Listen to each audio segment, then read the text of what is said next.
Welcome to today's colloquium presentation. I'm very excited to introduce you to Dr. G. She is a site developer at United States University with over 20 years of experience in higher education.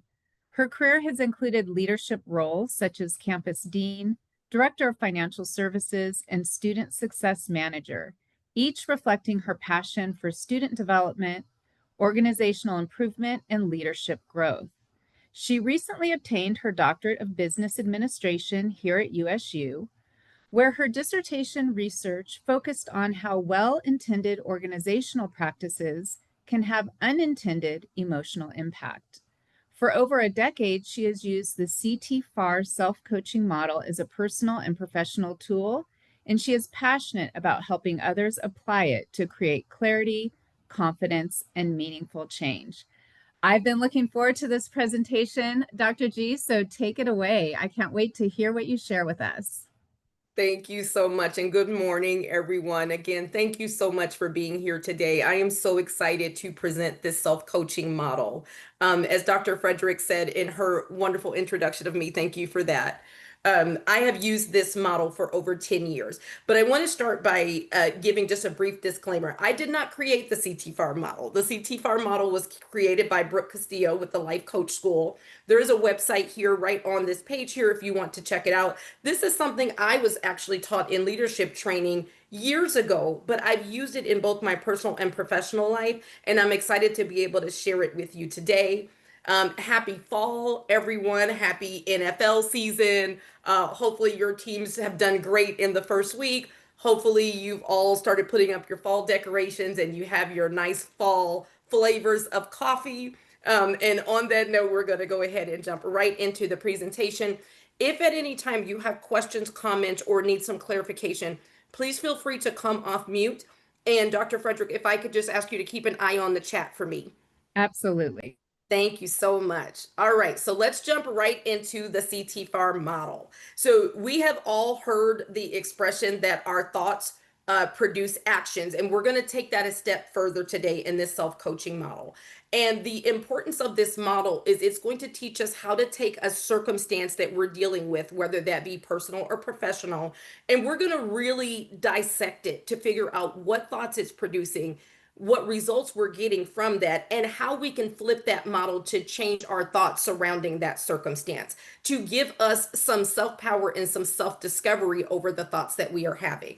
So the model, I will give detailed definitions on the next page, but for the first part of the model, circumstances just talks about what's the trigger. So think about a circumstance right now that gives you some sort of thought that maybe you don't like. That could be a personal or professional circumstance, but your circumstance needs to be something that's not a feeling, something that can be proven in court of law, so to speak. So a circumstance could be, I'm 5'2.5". Right? I weigh this amount. I just finished my doctorate with United States University. Those are facts. Those are things that can be proven. Your thought about it is what thought is produced based on that circumstance. From there, what feelings does it generate when we're having those thoughts? What actions or inactions are happening as a result of those feelings? And then what results are we getting? Once we work through that, then we're going to work this model backwards to attempt to to get the results we want by changing our thoughts and learning more about ourselves in the process. All right, so let's dig into the key terms. So circumstance, again, is a neutral fact outside of your control. Something has happened, and this is giving you some thoughts. Your thought is your interpretation or belief about that circumstance. So an example might be of a circumstance is, let's say you have a family member that comes to your house unannounced, right? That is a circumstance, but the thought is your belief about it. Some may like when a family member shows up unannounced. Some may say, hey, I don't like this. I feel that this is disrespectful. And then we will attempt to dissect based on that circumstance. Your feeling is the emotional response to that thought. Again, the action is what you do or don't do because of that feeling. And then again, the result is the outcome of the action it creates. So we're going to pivot just a little bit to talk about the certain audience members that are likely here today. And I want to show how the CTFAR model will help depending on what type of audience member you are. Did I hear a question? Okay, I just wanted to be sure. Okay, so when you are introduced to new information, the studies say that you fall under one of four types as an audience member. So you're either a shark, which means you're listening to a presentation and you're saying, yes, Dr. G, that sounds nice, but what's in it for me? Why is this important to me? If you're a shark, that's great because I'm going to show you on the next slide what's in it for you. If you are the dolphin often audience member, you say, make this fun. I need you to entertain me a little bit. Tell me a couple of jokes. Make this fun for me to participate in. Got something for you as well, dolphin. If you are the urchin, you say, show me the facts. This all sounds nice, but show me why this is important to me. Prove it to me. And then if your type is the whale audience member, you want to learn this because you want to know how you can help other people. So I want you all to just take a moment. You can put them in the chat or you can just write it down to yourself. What type of audience member are you? Are you a shark, dolphin, urchin, or whale? And then we're going to get into why CTFAR matters if you are each of these audience types. And I want to just say that all of these audience types are important. We need all four types when we're learning new. Dr. Frederick, do we see any few responses there? What type of Yeah, audience members do we have so far? we've got dolphins, a couple of whales, a shark, an urchin. We have a very diverse audience here. I love that. Hybrids. I People are love this. they're a mix. So you've got the whole array here today. Awesome. Now, this is exciting because this just makes this more fun. So, thank you all for sharing. All right, so the shark, let's talk to our sharks first. What is in it for you?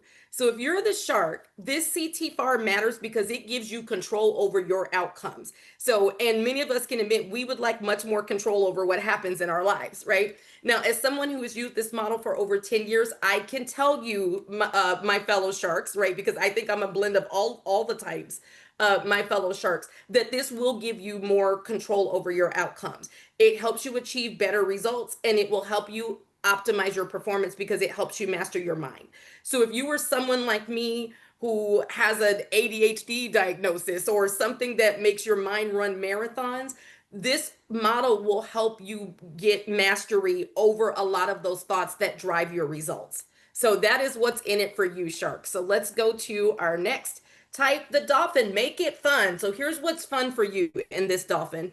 This is like solving a mystery of self-discovery. So a lot of times you may wonder what is it that makes some people have better days? What is it that two people can go through the same circumstance yet one seems to still be productive and one doesn't?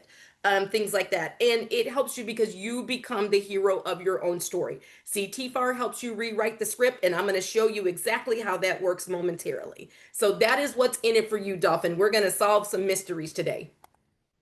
All right.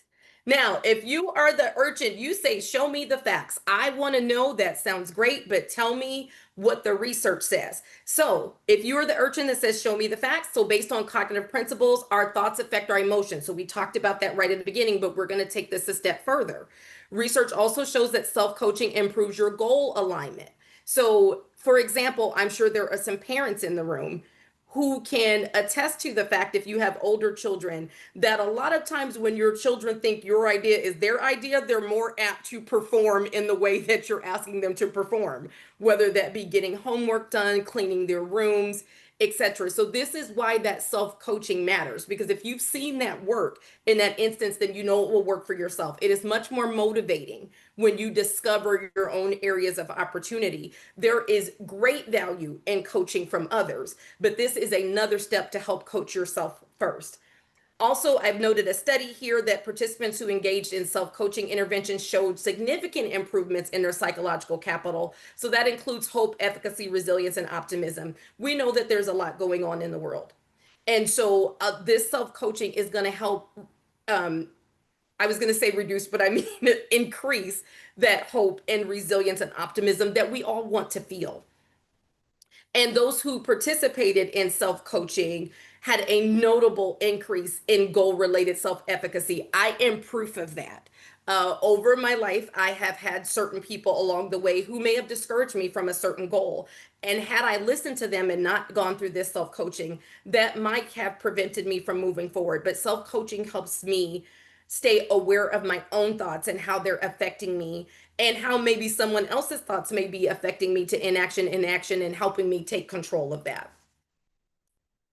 All right, so that is our urchin. And finally, our whale. You want to know how you can help other people. So CTFAR is going to help empower you to support your team, your family, and your students more effectively. I'm going to give you some examples later of how you can get buy-in of your faculty, your students, even family members or whoever else you would like to help with self-coaching. So this is going to teach self-awareness and emotional regulation. And when you use it, you model resilience and growth for others. So I'm also going to give you examples of how I've used the model myself. Okay.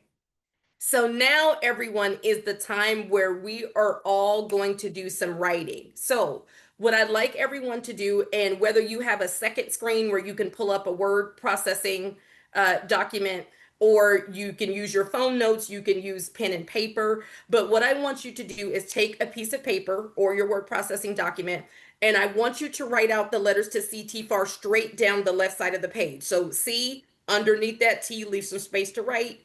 F, A, and R. I want you to write these down because we're actually going to use the model right now. I will share some personal examples of the model while we go through it.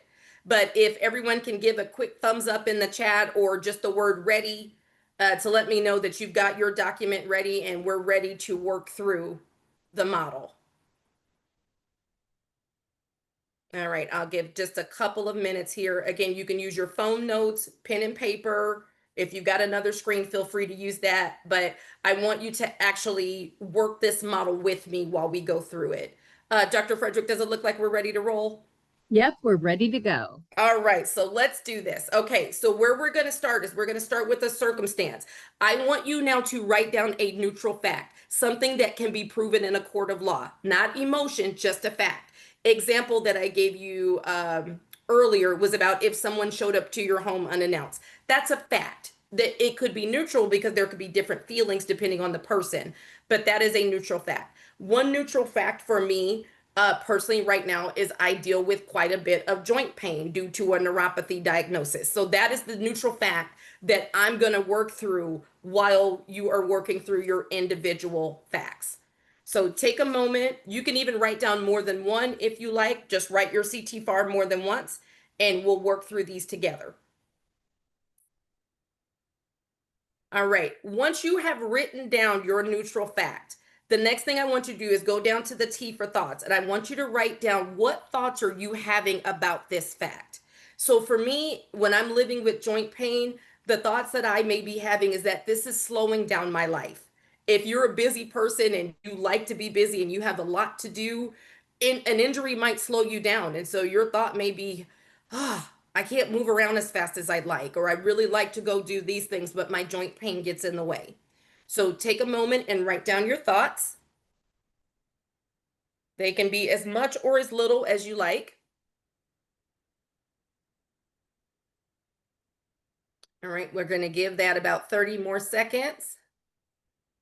And then we're going to translate this into feelings. All right, and if you're still writing down or still coming up with your neutral fact, don't worry. We're going to go over this a few times and you'll have plenty of time to practice it. Okay, so if you've now written down your thoughts, step 3 is how are you feeling when you're having those thoughts? So let's think about those feelings. For me, I said I live with joint pain and neuropathy diagnosis. The thoughts I'm having is that it slows me down. And when I'm having those thoughts, I'm feeling a little helpless sometimes, or I'm feeling discouraged, or I'm feeling that I wish I could take control of this, or I wish I didn't have this. So go ahead and take a moment and write down the feelings that you are having when you're having those thoughts about your circumstance. So basically what we're doing is we're scaffolding right now to get down to a result. And once we get there, I'm going to show you how we're going to work this model backwards to get to a new thought.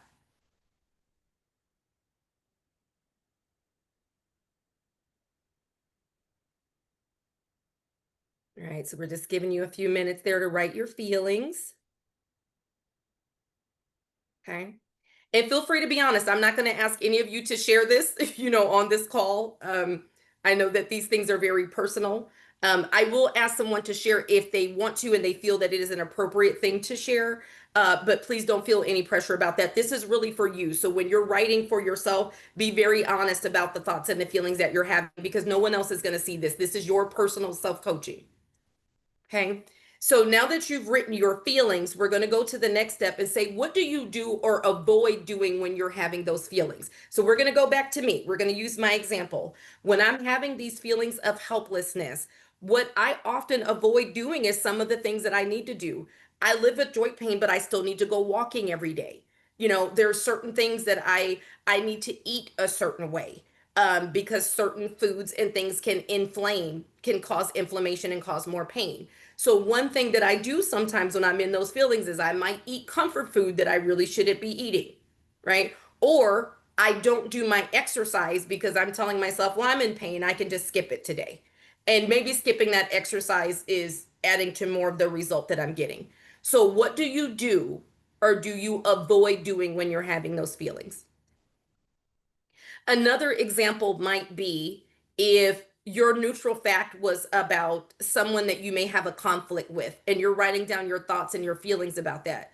What you may do or not do is you may avoid talking to that person, which could produce an outcome of its own, or you may talk to them, but maybe not give a lot of thought to what that conversation is going to sound like. So there are a lot of circumstances. There's really nothing off the table here of where this model can be applied.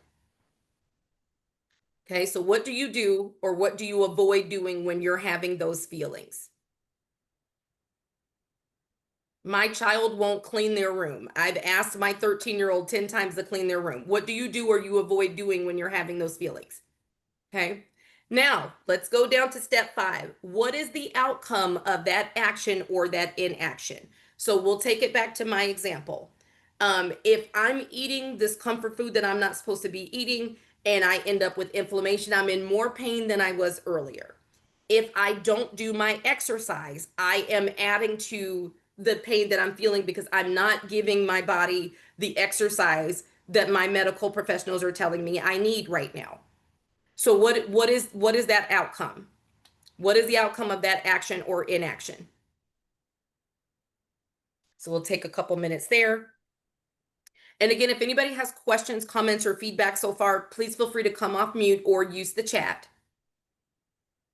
But I'm hoping that at this point you are already seeing a pattern. Okay. Now, if you have written down your outcome based on that action or inaction, now I want you to write down what is the result that you actually want. Okay. What is the result that you're looking for?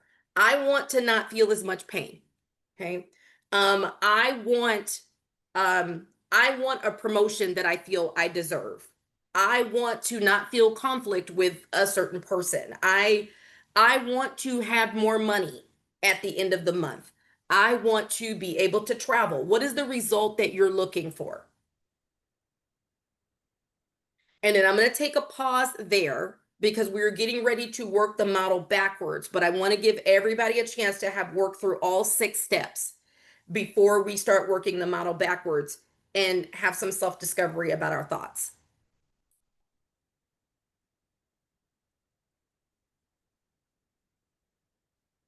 And also, how are we feeling so far? We just uncovered some things. How are we feeling? Are we feeling hopeful? Are we feeling, oh my goodness? If anybody wants to share about their feelings, please do. And then we're going to go ahead and work this model backwards together. And we're going to have some self-discovery and reshape some thoughts today. And the goal is for you to leave feeling hopeful. That is the goal, that you are hopeful and aware that you do have more control than you believe that you do. All right, so are we ready to go? Feel free to throw in another, I'm ready to work it in reverse. You can type in, let's do this, whatever your encouraging things are to say to let me know that we are ready to start working the model in reverse. Dr. G, it looks like the audience is ready to go and People are feeling hopeful. Awesome. I'm so happy to hear that. All right. So now that you have written down your desired result, now we're going to go backwards to step 5. What action or inaction needs to happen for you to achieve that desired result? Okay. So I'm going to keep using my example to help you think through your own. What needs to happen for me is there are certain things I need to stop eating. I know certain things taste good. I know. I know yesterday was football day and all I wanted was pizza and wings and all kind of unhealthy things, which doesn't mean I can't have them ever. But if my feelings are a certain way and I'm having more of those things, that's causing my problem, or it's adding to my problem, I should say. So, what is the result that I want? What action or inaction do I need to take?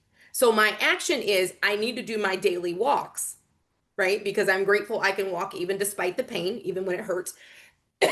Excuse me. My inaction is I need to stop eating so much comfort food. I don't have to eat pizza every football Sunday. Things like that. So when you are ready with your action or inaction, we're going to go to the next step. Excuse me, I just need a drink of water really quick. Oh, okay. Thank you. All right. So if you've written down the action or inaction that's needed to get the result you desire, then let's go backwards another step and say, what do you do or avoid doing to have those feelings that are going to drive that action or inaction? So, what do you need to be feeling to do that action or inaction now? So, for me, I need to be feeling like, you know what, I have control. I need to feel hopeful. I need to feel excited. So, what feelings will drive you to do the action or inaction that's going to get you your desired result? What do you need to be feeling? Before we talked about kind of those icky feelings, now let's talk about what are the feelings that we need to have. What is the feeling that you're having when you're doing that great thing? You know, if you're in school, when you're doing that research, you know, if you're a manager, what is that good feeling you need to have when you're getting that outcome of a very driven team, or, you know, your team just conquered a project, or what is the feeling you need to have to make sure that you are monitoring your money or getting trips scheduled or some of those things that you've been putting off doing? Okay, so what feelings do you need to have?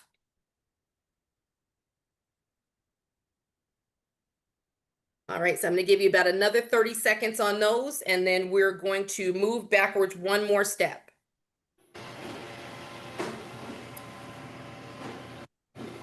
Hello, did we have a question or a comment? Okay. All right, so now that we've written down what feelings we need to have to get the action we need to go one step back now and say what thoughts drive those good feelings. Okay, so hopefully you guys are seeing the pattern here. So we walk through the current circumstance, our thought, feeling, action, and result. Now we're saying what's our desired result, and we're going backwards. So we put our desired result, what's the outcome we want, what feelings do we need to have to drive that action or inaction, and number 3, how are we feeling when we have those thoughts? Or I'm sorry, what thoughts are we having to drive those good feelings? What do you need to be thinking about to drive those good feelings?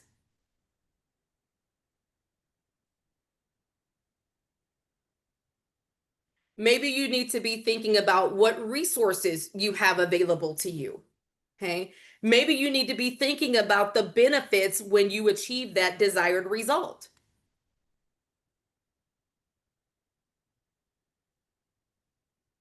Maybe just journaling those feelings, those icky feelings, and seeing how that produces your result is enough to transform those feelings.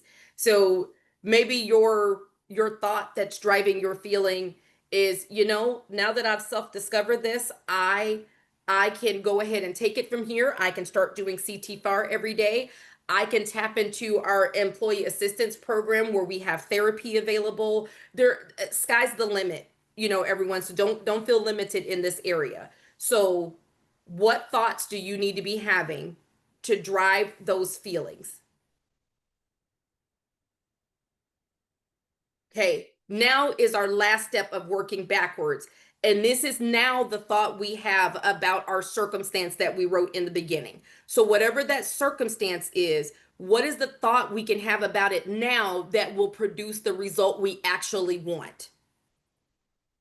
So in my case, I gave you guys my joint pain example. So in my example, the thoughts that I now have are, and I've worked this model before, right? So I use this regularly with health things. But the thoughts that I have come to now is, how grateful am I that we have good insurance, that we have medical professionals, that there are also medical professionals at this great university that I work with, that there's so many resources available to help me lead a great life and be excited.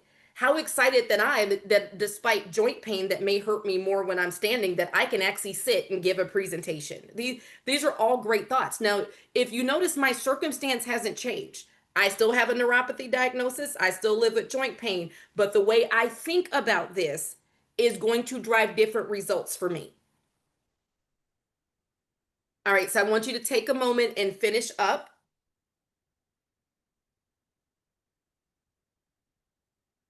And then I'm going to ask if there is any member of the audience who is feeling brave and wants to share their walkthrough of the model with us. Again, if this is deeply personal, I would ask that you not share. We're not attempting to uncover anything that would make someone uncomfortable. I mean, if it's something that you're comfortable with sharing that is appropriate for a setting such as this, if anyone would feel brave enough to come off mute and walk through the model with us and show us how you walk through it, what your circumstance is, and how you walked back and forth.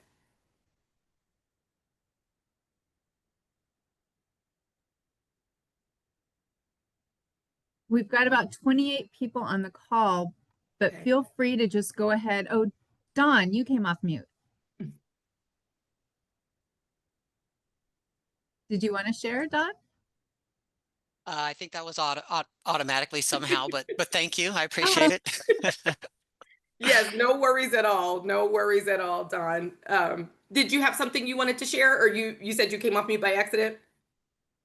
It was by accident. Sorry. Okay. No worries at all. Thank you. Thank you. So, and again, you guys, self-coaching is deeply personal. And so if it's not something that you're comfortable sharing, that's okay. What I'd like to know is that you are getting something from this model, because I'm going to give you another example that I used recently that brought me a result that I'm very excited about. And it was good timing for this presentation because it's another thing that I want to share with you. And then following that, we're going to talk about some ways you can tangibly use this in your life right now, whether it's your personal relationships, your professional relationships, to drive the results that you want.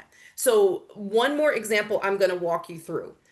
Here was my neutral fact. My neutral fact a few months ago is that I recently turned 46 years old, 46 years young, right? And I realized I've never traveled abroad. And that made me so sad to realize that. I'm like, how have I never traveled abroad? It doesn't mean that that's a bad thing, but because it produced a negative feeling for me, that's what makes this a model that helps for that. Any circumstance that brings you a negative feeling is where you can apply this. So I walked myself through this model, and I'm going to share with you my awesome results. Okay. So I actually walked myself through this and I wrote down the thoughts. I'm feeling like, wow, how did the time get away from me? What are the things that are getting in my way of traveling? How am I feeling? I'm feeling like, man, I'm missing out on some things. I have friends that travel, they have all these great stories. I actually have a daughter that's in Korea right now, which is so exciting. I'm so excited for her. Now, what was I doing or not doing when I was having those feelings? If I'm being honest, I was sulking a little bit, feeling a little bad. Like, why? And what was the outcome? Guess what? I still wasn't traveling abroad, having those thoughts, right? And I was also thinking, but can I afford to travel abroad? So here's what we did. We worked the model in reverse. My desired result is I want to travel to Europe. I wanted to travel to Europe since I was in high school. That was 17 years old. I'm now 46. It's never too late to make that dream come true. Never. Right? I'm a big proponent of it's never too late. Our timetables are different. Okay. So what is the outcome? What is the action or inaction that I need to take? Well, one, I need to start saying, okay, where is it that I want to go? What dates am I available to travel? What cost am I looking at? And I needed to start writing these things down. Another action that I needed to take was to start talking to some of my friends who travel and ask them, how do you fit this into your life? How do you do this? How do you make sure this is covered when you're away so you're not stressed on your trip? So I started talking to my friends that travel. Okay. The feelings I started to have were hopeful. You know what? I haven't traveled yet, but I'm getting ready to. Okay. So I started feeling hopeful and excited. I now have control. My circumstances, I haven't traveled abroad, but that doesn't have to stay my circumstance. Okay. After all of those actions and feeling hopeful, I am excited to tell you guys I now have a March trip booked to Madrid, Spain, and I'm super excited. So I will be traveling in the spring, my daughter and I, and one of my best friends. And so I want to show you guys, when I tell you I learned this 10 years ago and I still use it in my life, there is an example that I want to show you. I just used this model maybe a month ago or so. And I use this model very regularly to reshape my thoughts about things. And so I was really excited to share that with you because I want everyone to walk away from this training feeling like they have more control over those thoughts and learning that that fact that you're dealing with that's giving you an icky thought, it doesn't have to stay that way. Okay. Or if your thought, and let me just reframe this one a little bit differently, if your neutral fact is about someone else, this process is not about changing their behavior. Okay, this is a self discovery. This is about changing our own thoughts and actions. Now, our own thoughts and actions can change how we respond to a neutral fact of a third party, but this is not about how we change the third party. Does that make sense? This is about how we change us. Okay, that would probably be a separate training if we were going to talk about third parties. Okay, but this is about us and our own self discovery. All right, so let's go ahead and move forward. I hope that you've worked through this. And if you've got time, I want you to maybe start working through another one. Like, I would really love if everyone was able to walk away now already in action and changing their thoughts and feelings about a circumstance that they're dealing with. Okay, so here is the summary of this presentation. You are the author of your results, okay? This model helps you understand how thoughts shape our outcomes. It brings awareness to our unconscious patterns so we can create intentional change. I just gave you two examples from my personal life about where I have created intentional change. And so whether the goal is to lead better, to grow personally, or to help others, this tool puts that power back. And again, this last line I really wrote for me, but I want to share it with you. This is not about judgment. It's about choice. So when I first learned the CTFAR model and I started walking through it, I found myself carrying guilt about my feelings. I kept thinking, but why am I feeling like this? Or why can't I just think positively? I know I should think positively. And so this helps reframe that. This is not about judging ourselves. It's not about guilt. This is about choice, taking control, intentional change, and growing your life. Now, I could give you many, many more examples of this, but I want to take a pause now. I would like to get some feedback from any of you guys that have feedback to share, but this is the presentation. This is the model, and I'm hoping you can take it. There is one more thing that I wanted to share before we go to the audience, and that is I wanted to give you all some recommendations for how to use this when you want to share it with others. Because the example I gave earlier to my parents that have older children, right? And you want your child to do this certain behavior or not do a certain behavior. It can be, you can use this with them, but here's what I would encourage.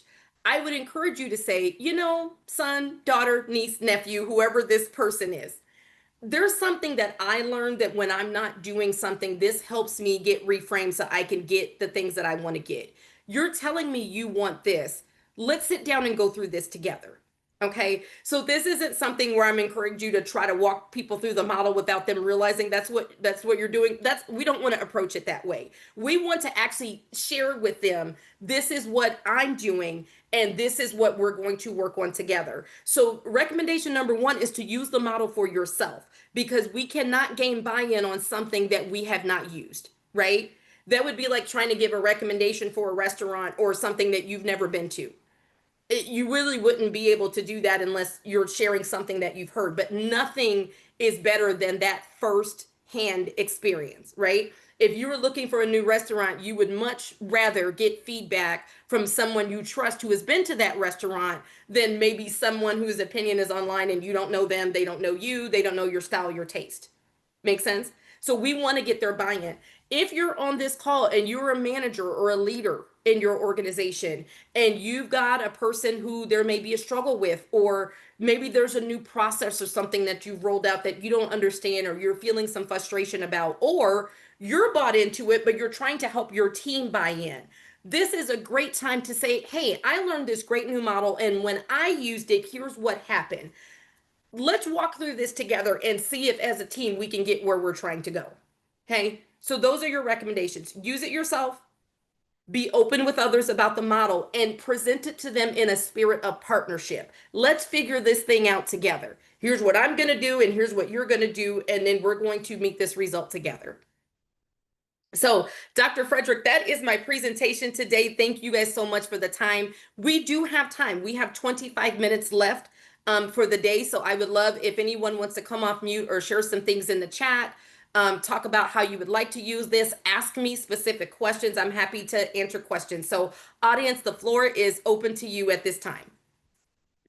Thank you, Dr. G. And in the chat box, there's just an overwhelming amount of positive feedback about the model and your delivery of the presentation, and people feeling peaceful, clarity, excited about using the model. I love your recommendation about being open with someone, like, hey, let's sit down and do this together, versus, you know, trying to work some secret magic. I think that's a great suggestion, and I plan on doing that with my adult children at some point this week. So thank you.